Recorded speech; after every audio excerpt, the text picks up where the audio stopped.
They're like, millennials are getting jobs, millennials are buying diamonds, millennials are buying houses. Like, It's because the boomers took all the fucking money. and that, like, that's, and they're still trying to blame us, like, say, still now in the, you know, 2025. Like, but ever since, like, the early 2000s, it's always millennials are terrible at this, millennials are terrible at this. It's like, I was like, all right. So they'll do a story, be like, oh, millennials don't know how to change a tire. Okay, fine, we'll take that.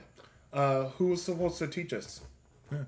Well, the one thing that I'm willing to side with millennials on pretty much everything, Yeah. on all these things that they're getting blamed for, because most of it is like they're responding to absolutely horrible conditions. Yeah. So we can't change a tire because we can't afford a car. Why would we ever learn to change a tire? But also, Sorry. Can anyone else be this sexy and survive?